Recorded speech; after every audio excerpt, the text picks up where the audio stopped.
Assalamualaikum warahmatullahi wabarakatuh. Alhamdulillah, wassalatu wassalamu ala rasulillah Sayyidina Muhammad bin Abdullah wa ala alihi wa sahbihi wa mawala.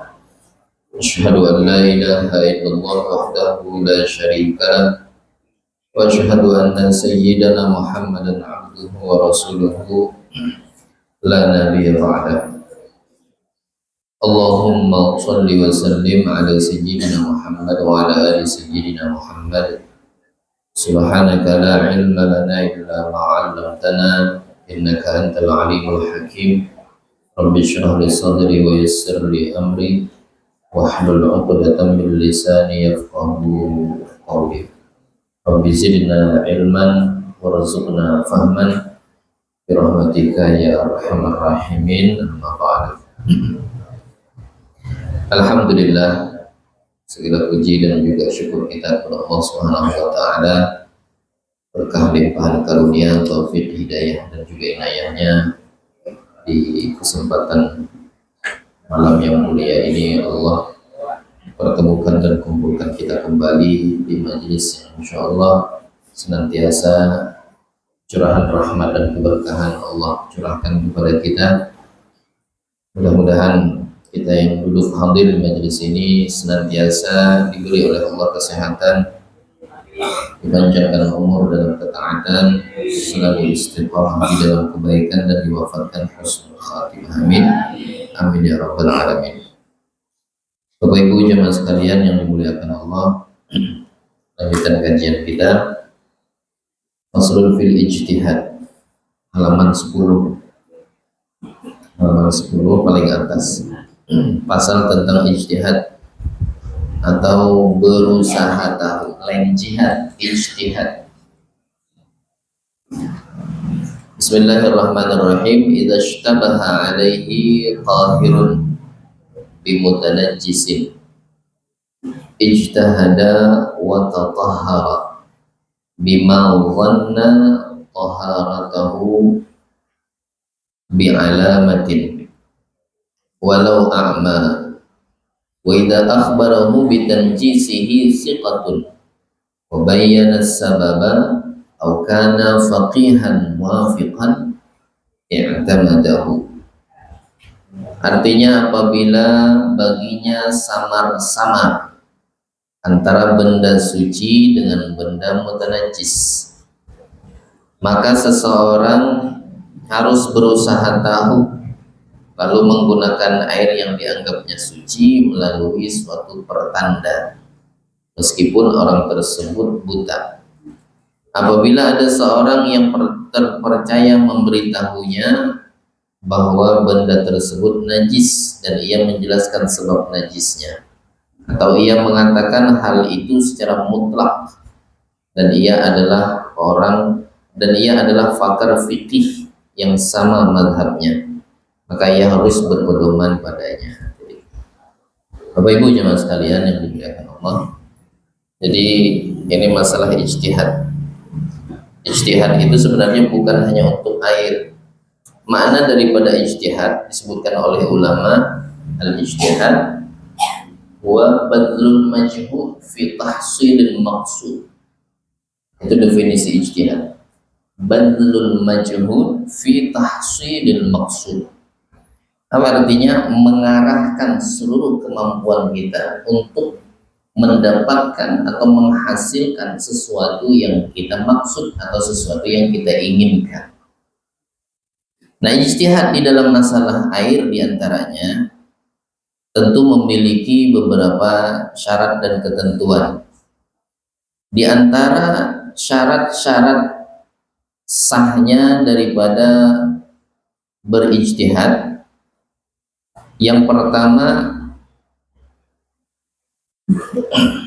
syarat sah daripada berijtihad ialah idza ishtabaha alaihi ma'un Yang pertama syaratnya apabila dia memiliki air yang air tersebut diyakini salah satunya suci.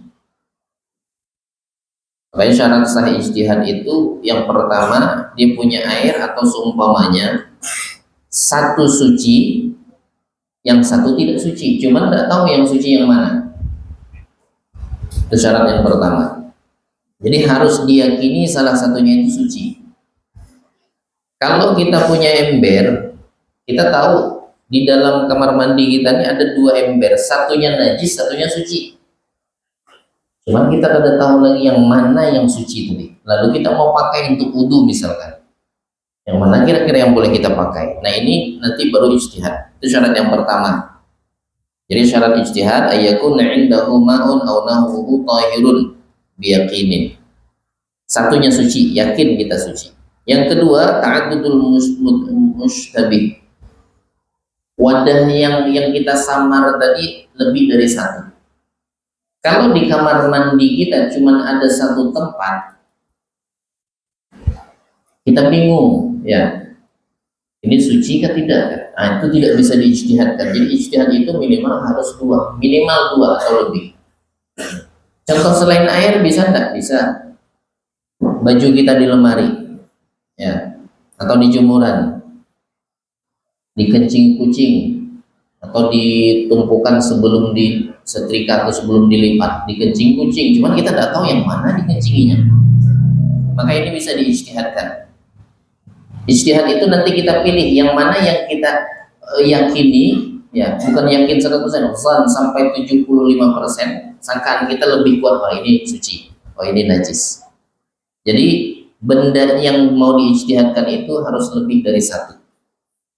Kemudian yang ketiga, ayyakuna lil alama fihi majalun.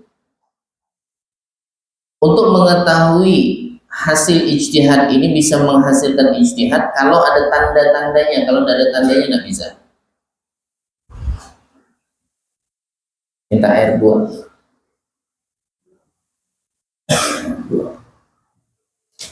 Ini kita contohkan. Kita anggap air aja. Sebenarnya kalau bukan air pun bisa.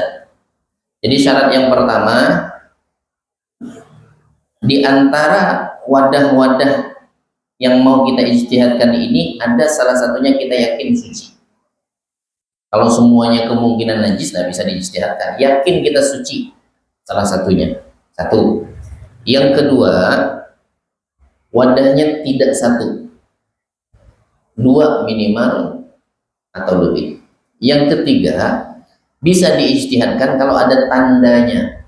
Misalkan air dalam ember, kita contohkan kamar mandi yang terpisah dengan rumah. Kalau kita kan di kebun-kebun biasanya keluar dari rumah, agak ke arah ke ujung kebun, bersumur, ya, berdinding misalkan terpal.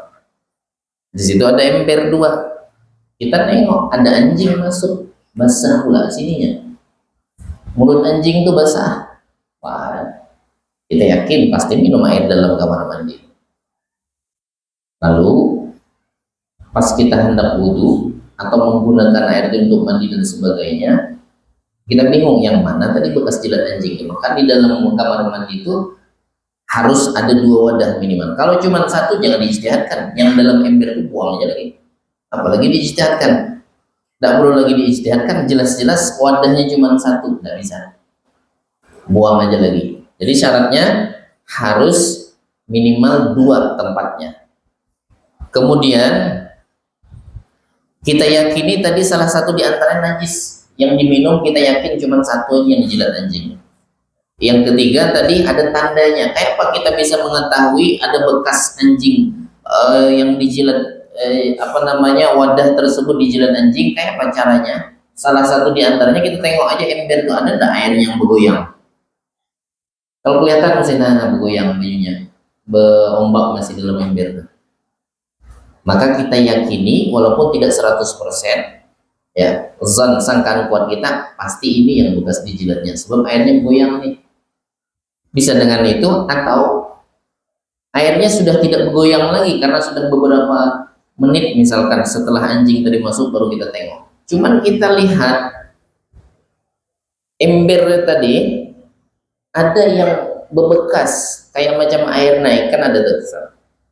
Air itu bila gelombang kena bagian ember yang kering, kayaknya bebekas tuh. Kita tengok, perhatikan, ya, ada bekasnya. Dua nih tidak ada.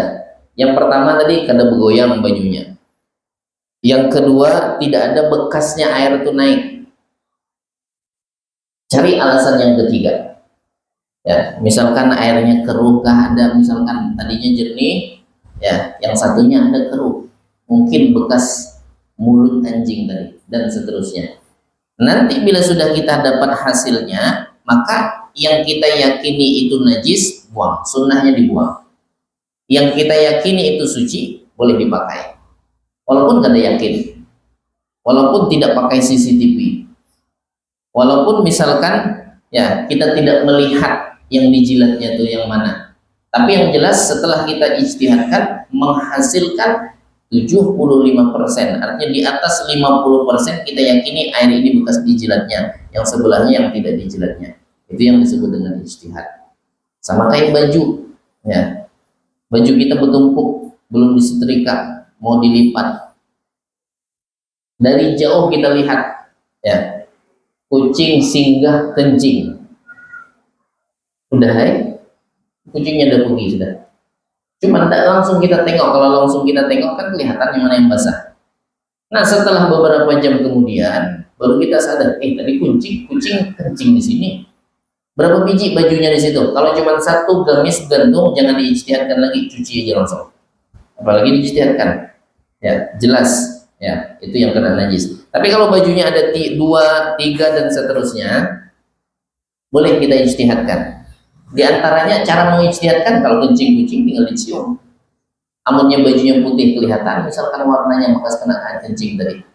Kalau kencingnya sudah kering dan seterusnya. Jadi itu cara berijtihad, sehingga nanti bila menghasilkan ijtihad kita itu timbul ada sangkaan kuat ini najis, ini suci, maka yang diyakini najis yang dipakai, yang diyakini suci boleh dipakai. Kemudian idza ishtabaha alaihi tahirun bimutanajjisin ijtahada wa tahara bima dhanna taharatahu. Syarat yang keempat, air yang kita boleh ijtihadkan itu air yang asalnya suci. Kalau asalnya najis tidak bisa diijtihadkan. Apa contohnya asalnya najis? Air kencing. Air kencing tidak bisa diijtihadkan. Tapi kalau air yang mutanajis itu aslinya suci, misalkan kayak air hujan, kena najis, hukumnya mutanajis, boleh diijtihadkan. Tapi kalau asli memang najis, maka tidak bisa diijtihadkan.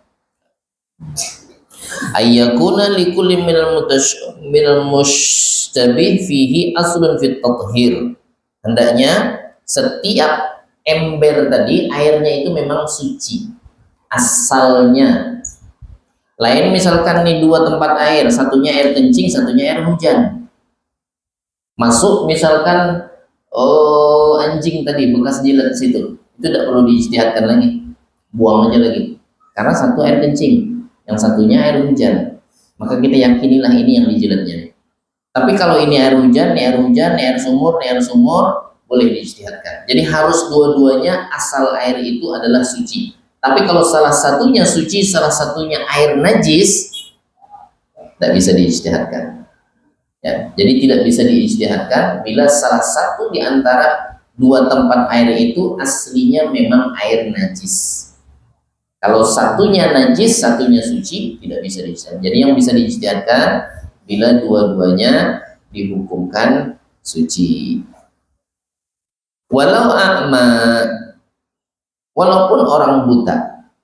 Kayak apa cara berijtihadnya orang buta? Orang buta kan memang matanya tidak bisa melihat, tapi masih ada indera rasanya. Kayak misalkan baju tadi ada 2 baju, satu kena najis, satu tidak, bisa dengan dicium kah misalkan. Li'annahu lam yuqid minal hawas zahira illa al-basar, karena dia masih punya indera yang lain kecuali penglihatan. Wa yumkinu idrakul adamah bighairihi kasyummi wa dzauqin wa hassin.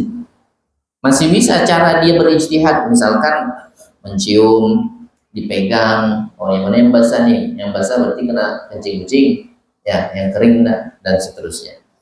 Lau akhbarahu bitanjisihi bitanajjusihi siqatun, kita tidak melihat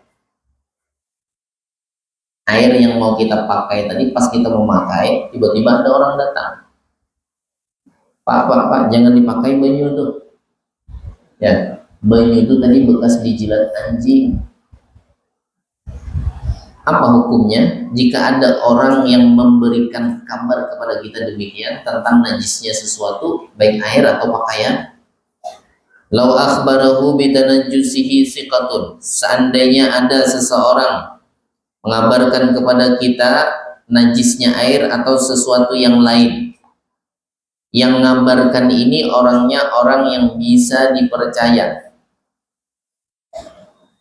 wabayyana sababa, lalu ia sampaikan sebabnya begini, bahasa orang lainnya apa, kronologinya diceritakan, tadi saya lihat ada anjing gini masuk ke dalam, tidak sempat saya halaukan anjing itu, udah dijilatnya air nih, tidak sempat saya. Nah, dia jelaskan sebab-sebab najisnya itu air atau pakaian atau yang lainnya. Satu. Atau yang mengabarkan ini orangnya faqih, orang yang ngerti hukum, faham, dia ngerti tentang hukum air itu suci atau tidak, atau benda yang lain najis apa tidaknya, dia ngerti.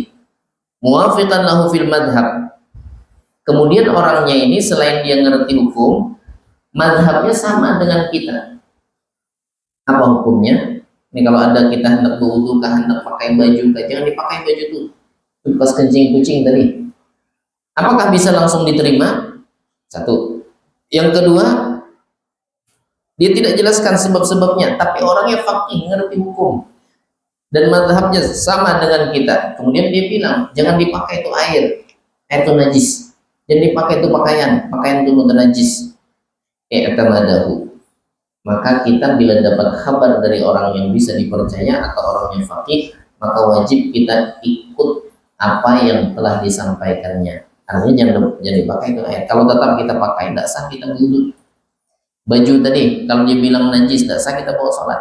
Ya. Jadi kalau memang ada yang mengkabarkan kepada kita demikian, kada perlu lagi kalau itu ijtihad. Ada dua wadah nih, pas kita mau wudu, ambil wadah yang sebelah kanan. Jangan orang yang bisa dipercaya, jangan dipakai air itu, Pak. Itu tadi jilat kucing, jilat anjing. Ya udah, jangan dipakai. Kemudian disebutkannya, jelaskannya sebab-sebabnya. Walaupun di dalam itu ada dua wadah, ini tidak boleh dipakai. Kemudian yang kedua, atau orangnya faqih, dia tidak jelaskan sebab-sebabnya, tapi orang yang ngerti hukum, ngerti tentang masalah hukum bersuci, tentang najis, dan seterusnya. Dia sampaikan kepada kita, mazhabnya sama, maka kita tidak boleh pakai yang dia bilang najis tadi. Jangan dipakai untuk bersuci, atau pakaian yang najis jangan dipakai untuk salat. Faslun, wa yahrumu isti'malu awani adh-dhahabi wal fiddah. Pasal yang berikutnya menyatakan tentang masalah wadah. Wa yahrumu isti'malu awani adh-dhahabi wal fiddati illa li daruratin wattikhadhuha walau ina'an saghiran kamukhulatin wa ma dhubbiba bil-dhahabi wa la yahrumu ma dhubbiba bil-fiddati illa dhabbatan kabiratan liz-zinati wa yahillu al-mumawwahu bihima.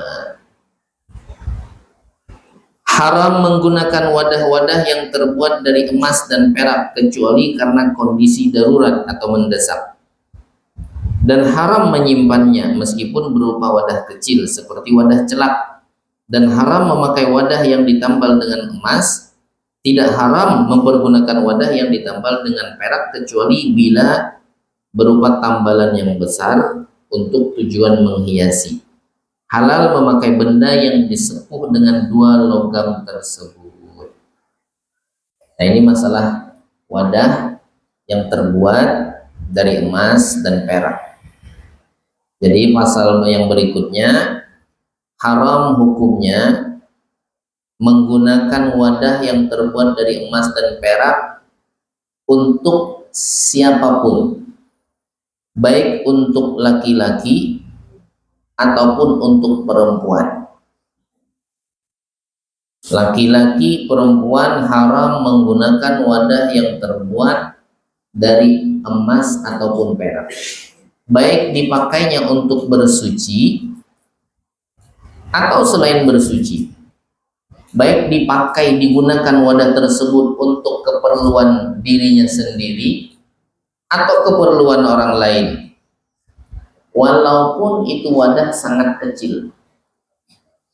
Misalkan biasanya kan orang pulang haji atau umrah itu ada gelas kuning, tapi itu bukan emas. Ada gelas halus itu kan untuk air zam-zam, bisa kalau ada tamu tuangkan minum zam-zam. Mencawan yang kayak ini bisa yang 10 galon, kita membawa bulik ya. Ini kan terbatas, paling 5 liter per satu jamaahnya.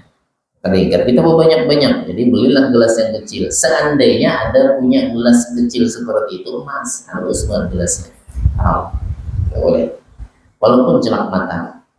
Ya, wadahnya tuh terbuat dari emas, kada boleh. Jadi haram hukumnya menggunakan tempat-tempat atau wadah-wadah yang terbuat dari emas ataupun perak.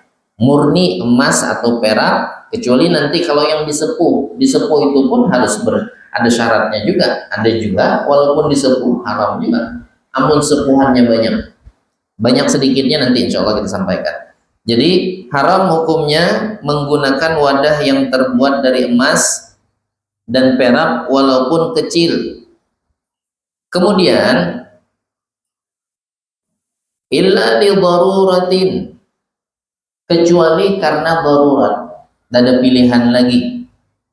Misalkan pas hendak minum udah haus betul, tidak ada wadah ngambil air, tidak bisa ya, pakai tangan nggak ada mungkin. Misalkan ya, ada tempat cuman terbuat dari emas atau perak, pilihannya tidak ada lagi, maka boleh.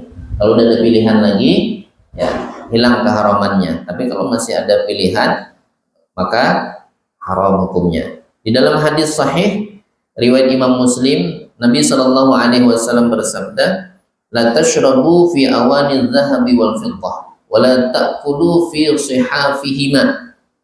Kata Nabi Shallallahu Alaihi Wasallam, janganlah kalian makan di wadah-wadah yang terbuat dari, janganlah kalian minum pada wadah-wadah yang terbuat dari emas dan perak, dan jangan pula kalian makan pada piring-piring keduanya. Artinya piring yang terbuat dari emas, piring yang terbuat dari perak, haram hukumnya.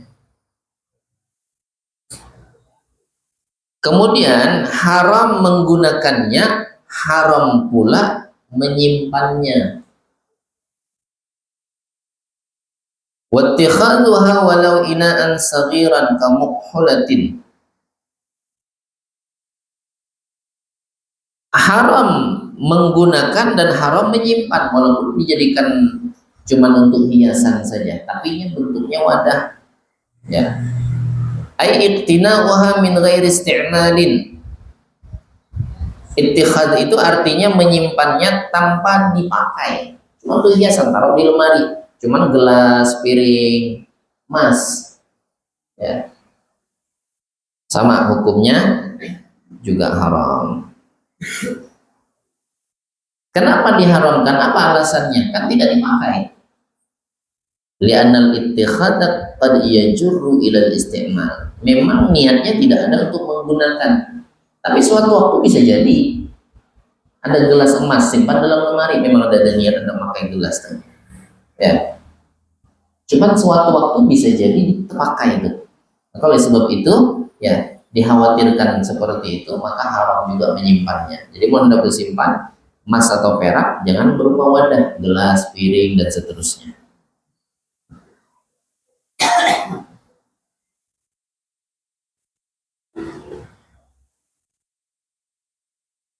Adapun tempat-tempat yang lain, ya, kalau wadah-wadah yang terbuat dari apakah misalkan batu-batu mulia, ya, ada piring dari batu jemrut, ulahnya piring, misal kayak apa batu jemrutnya kenal itu, ya, cawannya dari yakut, misal, ya, itu tidak masalah. Wal ahjarul karimah wal jawahirun nafisah kalbil lawri wal yaqut wal zabarjad wal mas la yahrum isti'maluhu ala ittikhadhuhu in kanat a'la min ad-dhahab. Walaupun harganya lebih mahal, batu-batu mulia, batu-batu yang mahal itu semacam kayak berlian dan seterusnya, ya, dibikin macam kayak wadah dan itu dipakai, digunakan, tidak haram walaupun harganya lebih tinggi dari emas ataupun perak. Jadi yang haram itu cuman emas dan perak. Apa alasannya? Karena kebiasaannya orang kalau pakai emas ataupun perak itu lebih identik, kuat cenderungnya timbul sifat sombongnya, lima fihi minal khuyala, karena di dalamnya itu ada kesombongan. Kalau sudah pakai emas ganal, nah tuh kalau hatinya tidak kuat melihat orang yang tidak pakai emas, mohon maaf dimulai, ibu pakai gelang besar betul, ada kawan juga halus gelangnya, ganal sedikit dari benang, ya, setengah mayam, halus kan, sedangkan yang di sampingnya 20 mayam, 30 mayam, itu bisa timbul kesombongan, apalagi melihat yang tak gelang, ya. Maka kata ulama, lima fi minal khuyala wa kasri qulubil fuqara. Coba bayangkan kalau di rumah orang kaya minum pakai emas gelasnya, orang miskin kasihan melihat, ya Allah patah hatinya, ya. Kami jangankan di gelas dari emas, cincin emas saja kami tidak punya. Coba lihat orang di situ, masya Allah, piringnya emas, sendoknya emas, gelasnya emas, serba emas. Sakit hatinya, sedih dia melihat, ya, ini hendak diisi cincin emas pun tidak tercapai-capai. Nah itu sebabnya kenapa diharamkan, karena bisa timbul kesombongan. Masya Allah jatuh, ya, tuh orang kaya tuh makan aja pakai sendok emas, ya, dan seterusnya. Jadi haram hukumnya. Kemudian yang berikutnya wa ma dhubba bil dzahab, sama hukumnya diharamkan juga menambal sesuatu dengan tambalan emas. Jadi kalau nambal misalkan ada kuali kan, atau tempat-tempat yang bolong ditambal dengan emas, maka hukumnya haram. Illa wa la yahrumu ma dhubba bil fiddah. Tapi kalau ditambalnya pakai perak tidak haram. Boleh menggunakan emas tapi hanya sekedar untuk memoles. Kalau polesan emas boleh, misalkan ada wadah nih mangkok apakah dipoles luarnya pakai emas supaya kelihatan lebih cantik, ya, dengan catatan al-mumawwahu bihima, yang dipoles dengan emas tersebut, kata Syekh Said Ba'sin,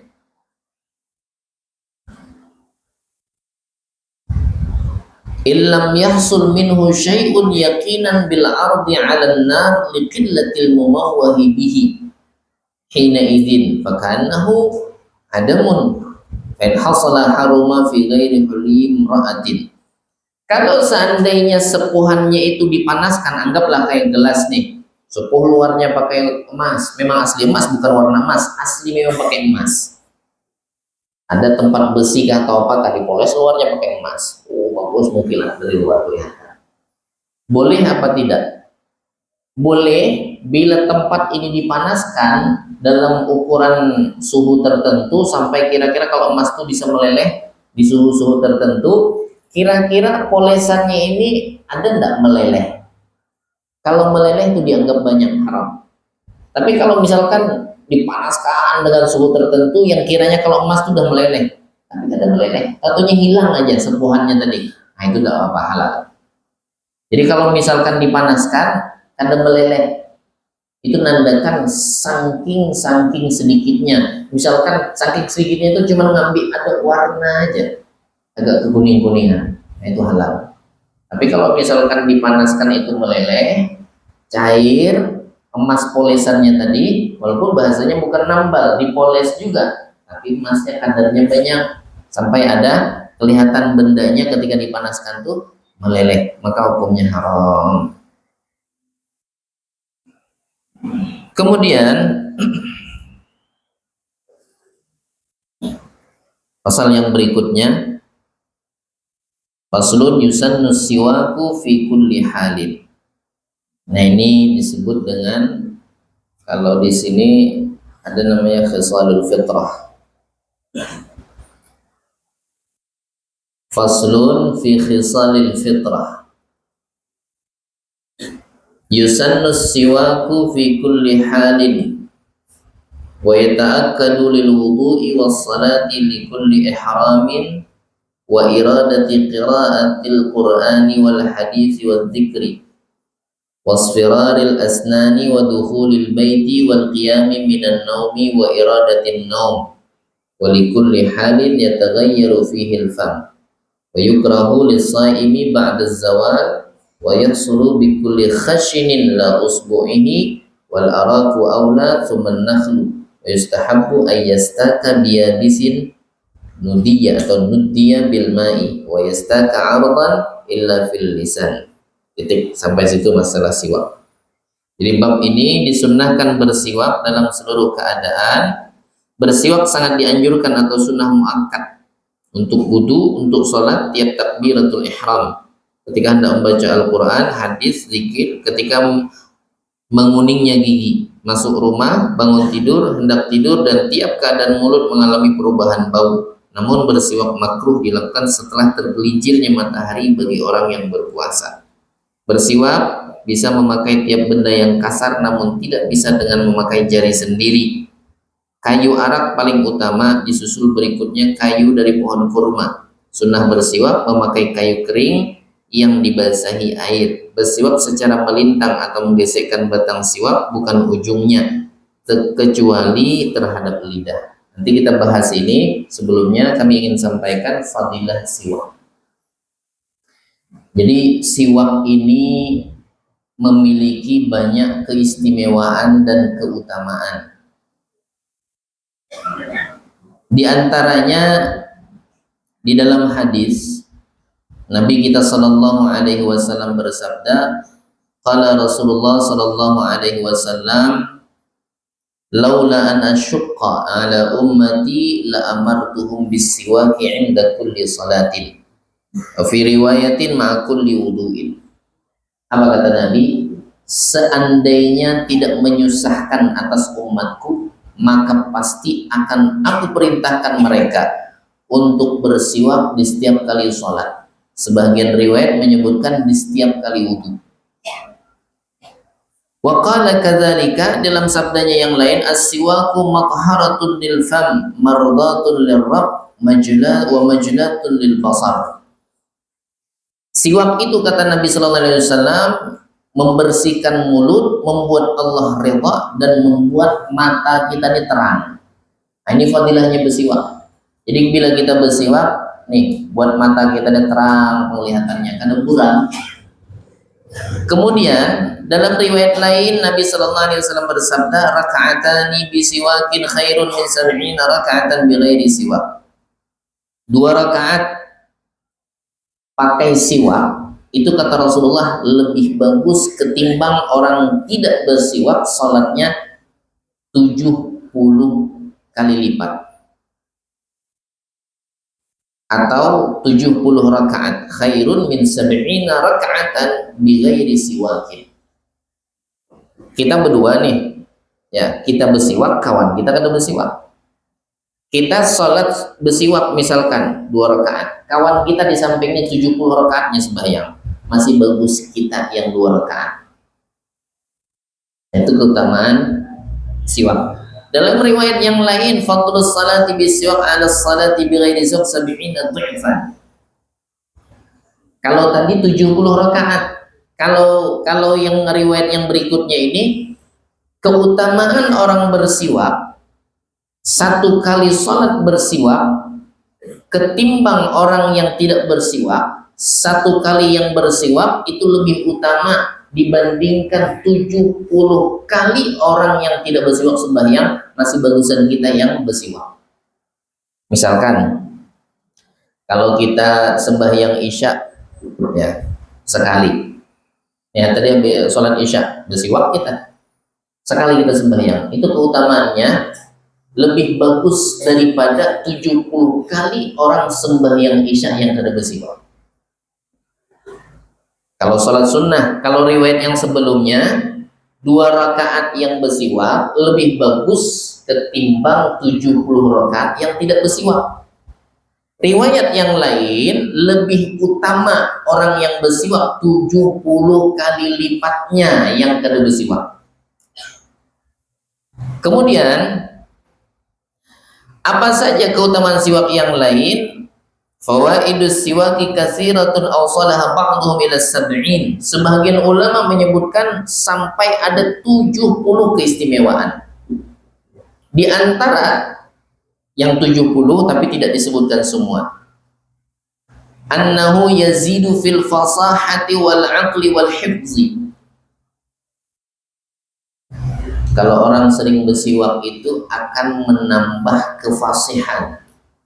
Makanya bila kita bersiwak sudah 3 kali kita gosokkan ya, melintang ke gigi, bikin angka 8 berbaring, ujungnya terakhirnya lidah. Ini yazidu fil fasah, nambah kefasihan. Mohon maaf. Nah, ke lidah yang terakhir. Kalau untuk gigi ya melintang macam kayak kita bikin angka 8 berbaring. Jadi dari sebelah kanan dulu.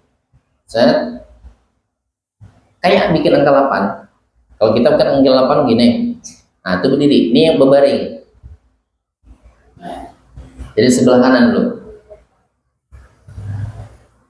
3 kali.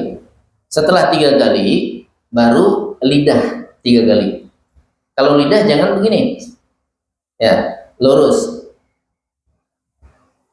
Jadi pertama yazid fil fasah, nambah fasih. Yang kedua yazid fil akal, nambah cerdas, nambah akal. Yang ketiga yazid fil hifdz, yang lagi proses menghafal, apalagi yang ngafal Quran, ngafal kitab, ya ngafal pelajaran, sering-sering bersiwak karena menambah kuat hafalannya. Yang berikutnya wa yahuddul basara. Orang kalau sering bersiwak itu ya terang penglihatannya, nampak tajam. Allah yarham, kami punya guru Al-Habib Salim bin Abdullah Syatiri, ya beliau sampai umur kurang lebih 70 atau 70 lebih tak pakai kacamata, tapi masih baca ya, karena siwak tidak bisa tinggal kemanapun. Setiap sholat dalam keadaan misalkan baca kitab, baca hadis dan seterusnya selalu bersiwak. Jadi matanya tajam penglihatannya. Kemudian wa yusahilun naz'a, memudahkan seseorang ketika sakaratul maut. Jadi gampang, ruh itu keluarnya prosesnya gampang, seperti ketika Nabi Shallallahu Alaihi Wasallam ya sebelum beliau wafat, beliau meminta kepada Sayyidatuna Aisyah untuk diambilkan siwak. Jadi mudah ketika proses pencabutan ruh.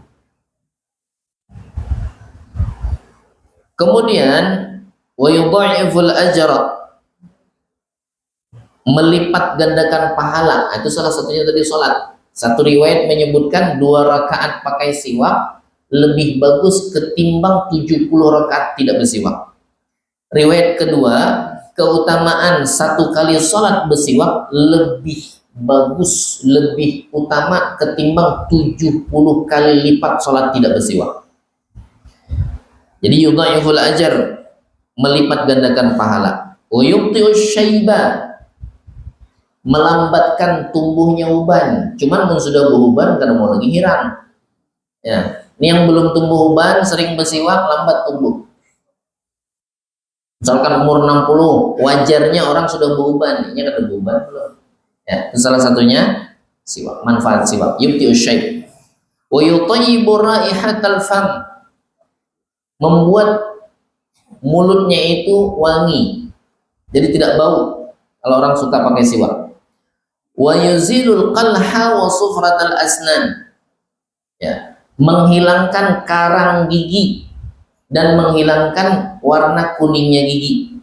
Makanya ini siwak, kalau kita potong, kalau kita mau pakai siwak, jangan kayak ini, ya, dia orang banyak dumul. Nih, bikin seratnya, jadi kupas kulitnya sedikit, kemudian dibikin serat ujungnya nih. Makanya yang paling afdal itu kayu arak, kayu siwak nih. Sebenarnya bebas saja kalau bersiwak tuh. Bahkan kalau misalkan mepet dan ada bawa kayu, ya, pakai ujung baju yang kasar pun boleh. Kena sembahyang, siwak kedadak. Gintaskan, jangan ke dinding. Ya, hancur dinding samain orang. Atau tangan kada boleh juga. Sesuatu yang kasar. Ya, makanya bikin serat ujungnya nih. Ujungnya tuh dibikin serat. Karena salah satu di antara fadilahnya untuk menghilangkan al-qalah, jadi kita karang gigi, dan juga safratal asnan, kuningnya gigi. Kemudian wa yashuddul lassah, bikin gusinya kuat. Wa yusaffiyal khilqah, nih bikin kerongkongan kita ini bersih, ya. Wa yurdir rabb, yang berikutnya membuat Allah ridha. Wa yubayyidul asnan, dan juga menjadikan putihnya gigi. Jadi walaupun kada pakai pemutih khusus, kalau sering pakai siwak, insya Allah, ya, giginya putih. Wa yurisul ghina wal yusra, sebab pakai siwak Allah mudahkan segala urusannya dan mewariskan kaya. Jadi menghendak kaya, kuati bersiwak, ya. Tapi jangan bersiwak aja, begawi ya, ikhtiarnya. Ini bersiwak aja. Bangun guring bersiwak, anda guring bersiwak, itu paling gawian nih.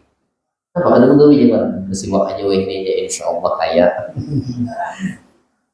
Ikhtiarnya tetap, tapi rajin. Di balik itu rajin bersiwak. Yurisul ghina, mewariskan kaya, wal yusra, dan mudah di dalam urusan. Apa aja urusannya? Siwak, rajin bersiwak, kemana-mana bersiwak. Wa yudhibus suda', nah, kalau ada orang sering sakit kepala, pakai siwak, kuati bersiwak, beli siwak, ya, terserah siwak yang mudah, hendak harga yang berapa kan, ya, cuma nanti ada ukuran yang disunnahkan. Jadi bisa nih menghilangkan sakit kepala, apalagi sakit kepala yang menahun. Seminggu tuh mesti ada sakit kepala, udah bertahun-tahun dah macam itu, obat kada bisa-bisaan. Nah, coba pakai siwak, ya, insya Allah berkahnya siwak, hilang tuh sakit kepala. Wa yusahhihul ma'iddah yuqawwiha, bikin kuat pencernaan dan menyehatkan, sehat pencernaannya dan kuat. Kemudian yang berikutnya wa yutahhirul qalba, dan bisa membersihkan daripada hati. Wa a'zamuha, nah, itu dari diantaranya yang paling besar di antara fadilah-fadilah siwak yang kata ulama sampai 70 keutamaan. Paling besar keutamaan siwak itu ialah annahu yudzakiru syahada indal maut, bisa mengucap kalimat syahadat ketika wafat. Nah, ini kita yang paling penting, ya, mati dalam keadaan Islam, mati dalam keadaan iman. Bendanya halus saja, tapi keutamaannya. Sayyidina Ali itu pernah cemburu dengan Sayyidatuna Fatimah, istri beliau. Waktu itu Sayyidatuna Fatimah, putri kesayangan Rasulullah, itu lagi bersiwak. Sayyidina Ali nampak, langsung timbul dua bait syair. Kata Sayyidina Ali, hazzaitu ya'udal araki bi saghriha, ma khifta ya'udal araki araka, law kunta min ahlil qitali qataltuka. Hazaitu ya udal araki, aku perhatikan engkau wahai kayu arak, maksudnya kayu siwak. Bisagriha ay bifamiha, di mulut istriku. Cemburu Sayyidina Ali, siwak di mulut istrinya. Cemburu Sayyidina Ali. Kata Sayyidina Ali, aku perhatikan engkau di mulut istriku. Makhifta ya'udal araki araka, apakah engkau tidak takut wahai kayu siwak? Engkau tidak takut aku memperhatikanmu di mulut istriku? Lalu kata Sayyidina Ali, lau kunta min ahlil qitali qataltuka, seandainya kamu wahai kayu siwak bisa perang, aku bunuh engkau. Luar biasa kecemburuan Sayyidina Ali itu. Ya, siwak aja tidak dibunuh, untung siwaknya tidak bisa perang. Kalau membentuk benda hidup mungkin bisa jadi dibunuh oleh Sayyidina Ali, saking cemburunya. Dan ini satu dalil bahwa ya siwak itu juga dipakai oleh anak keturunannya Nabi kita Muhammad Sallallahu Alaihi Wasallam. Ya, mudahan kita nih yang belum bersiwak. Saya ngamalkan ini kesunahan, tapi kesunahan ya yang sangat dianjurkan. Bahkan Rasulullah, seandainya kata Rasulullah tidak menyulitkan, pokoknya setiap sholat mesti bersiwak. Bisa jadi wajib nanti hukumnya. Tapi Rasulullah sayang sama kita sebagai umatnya, takut menyulitkan, ya takut menyulitkan daripada umatnya. Maka Nabi tidak mewajibkan, cuman sunnah hukumnya. Seandainya diwajibkan mungkin banyak kita kesulitan. Ya, ada buah siwak tertinggal dan sebagainya. Nah, untuk siwak itu kaifiyah menggunakannya yang paling afdal, taruh siwak itu di atas jempol dan kelingking. Jari telunjuk, jari tengah, jari manis itu di atas gini. Kemudian jari kelingking di bawah. Nah, 3 jari itu di atas, kelingking di bawah. Jempol di sini, jempol gini, jadi nekan. Nah, 3 jari telunjuk, tengah, jari manis di atas, kelingking di bawah, jempolnya gini. Ini siwaknya pulang ada lurus. Nah, jadi gini. Kemudian dari sebelah kanan dulu, putar ke arah kiri dengan membentuk angka 8 miring, berbaring. Jadi dapat setiap sisi, atas, bawah. Nah, jangan ke ini. Ini makruh karena bisa menyebabkan gusinya berdarah. Yang gini, ya, gini. Ardan, melebar. Jangan belurus kayak ini, kecuali untuk lidah. Kalau lidah baru fulan, melurus, memanjang. Kalau untuk lidah 3 kali aja. Nah, itu kesunahan dan kaifiyah yang dianjurkan. Tapi kalau misalkan ini pakai ujung baju pada orang itu, ya, ini kaifiyah yang afdal, kaifiyah yang bagus, yang dianjurkan demikian. Kemudian sunnah hukumnya menelan air dari siwak tersebut yang sudah bercampur dengan ludah bisiwakin jadidin. Kalau dia punya siwak, ada siwak baru, nah ketika bersiwak kan ada air liur yang nempel, ya kena siwak baru tadi. Yusannu bal uriqi inda awal istiyaqi bisiwakin jadidin. Bila siwaknya hanyar, itu sunnah ditelan airnya, air ludah yang sudah bercampur tadi. Kemudian yang berikutnya, nanti tidak dianjurkan bersiwak, ya, bahkan tidak sah hukumnya, artinya tidak mendapatkan pahala sunnah kalau bersiwak dengan jarinya, walaupun jarinya kasar, langsung gini. Namun pakai jari orang boleh. Jari orang kasar, syaratnya harus izin. Dan perlu kita ketahui, ketika menggunakan siwak kada boleh ditaruh di lantai. Ini habis bersiwak, Anda di lantai gitu. Karena bila hendak di mana cari bawah tikar, di mana siwak, mana siwak abah tadi tahu janaknya tuh di perumahan tuh. Bil sembarangan maksudnya naruhnya.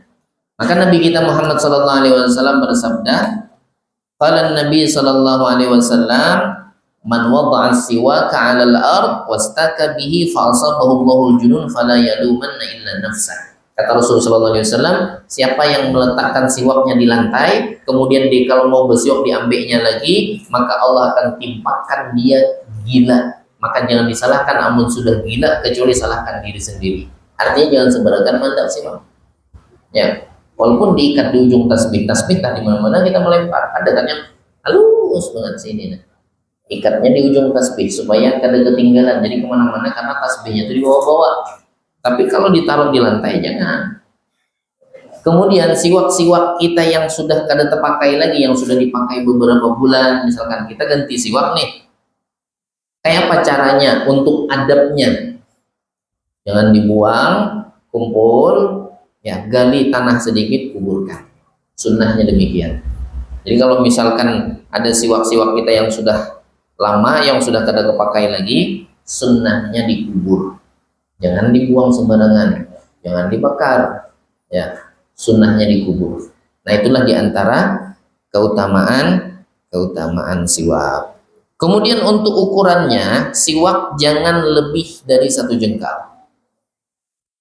Segini siwak ini bu, ya. Nambah panjangnya, jadi kita bila sudah lawas potong. Hanya beli dari Mekah ini semua. Kan ada yang panjang orang jualan di Mekah kan. Kalau yang jualan di pasar-pasar itu sudah diukur, ya. Jadi jangan terlalu panjang, lebih dari 1 jengkal misalkan, itu tidak disunahkan. Kemudian nanti insya Allah kita lanjut lagi masalah berkaitan dengan siwak, mana yang afdal. Kemudian kalau tidak bawa siwak, kayak apa caranya? Ya, pakai ujung kain tadi, apa syaratnya? Insya Allah nanti kita lanjut lagi di pertemuan yang akan datang. Mungkin untuk kajian kita malam hari ini. Kadang-kadang ada juga ibu-ibu yang pada gimas. Gimas tahu apa? Yang kedua, siwaknya adalah meriwayatkan bahwa ketika perang dianjurkan untuk pakai siwak, sehingga musuh takut bahwa ya salah satu di antara fadilah siwak itu yurhibul adu. Itu tadi tidak disebutkan. Yurhibul adu itu membuat musuh takut. Jadi peristiwa terjadi ketika perang, orang-orang Islam, tentara-tentara Islam bawa siwak. Orang kafir bete, aja gitu makanannya kayu, nih, gigit nih, makanya makan kayu jadi makan apalagi kita. Nah, jadi kalau kita siwak itu dikantongi, ya itu membuat musuh takut, orang tidak berjahat bisa jadi takut. Wibawa siwak itu, kata Habib Abdullah bin Umar Syatiri, zaman kita sekarang orang lebih malu ngantongi siwak ketimbang rokok.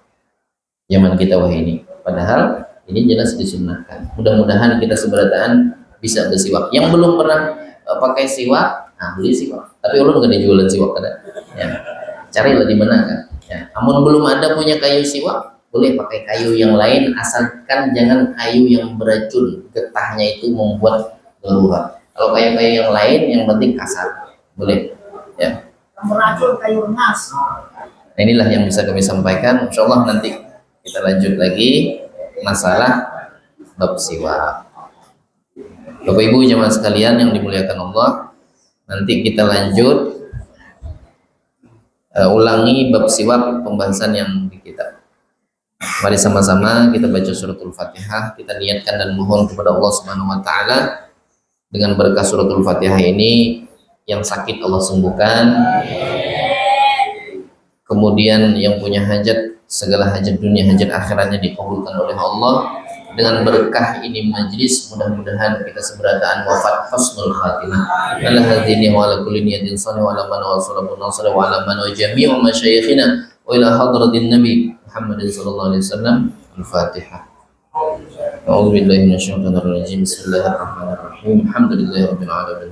Arrahmanirrahim. الدين إياك نعبد وإياك نستعين اهدنا الصراط المستقيم صراط الذين أنعمت عليهم غير المغضوب عليهم ولا الضالين آمين آمين آمين استغفر الله العظيم لك الحمد يا معبود اللهم صل وسلم على سيدنا محمد في الأولين والآخرين وسلم رضي الله تبارك وتعالى عن أصحابه سيدنا رسول الله أجمعين الحمد لله رب العالمين حمدا يوافي نعمه ويكافئ مزيدا يا ربنا لك الحمد كما ينبغي لجلال وجهك الكريم وعظيم سلطانك اللهم اغفر لنا ذنوبنا ولوالدينا وارحمهم كما ربنا صغارا اللهم اجعل جمعنا هذا جمعا مرحوما وتفرقنا من بعده تفرقا معصوما اللهم انا نعوذ بك من علم لا ينفع من قلب لا يخشع من نفس لا تشبع من عمل لا يرفع من دعوة لا يستجاب ربنا آتنا في الدنيا حسنة وفي الآخرة حسنة وقنا عذاب النار وصلى الله على سيدنا محمد وعلى آله وصحبه وسلم Alhamdulillahirabbil alamin. Lebih kurang kami mohon maaf. Subhanakallahumma wa bihamdika asyhadu an la ilaha illa anta astaghfiruka wa atubu ilaik. Wa afu minkum. Assalamualaikum warahmatullahi wabarakatuh.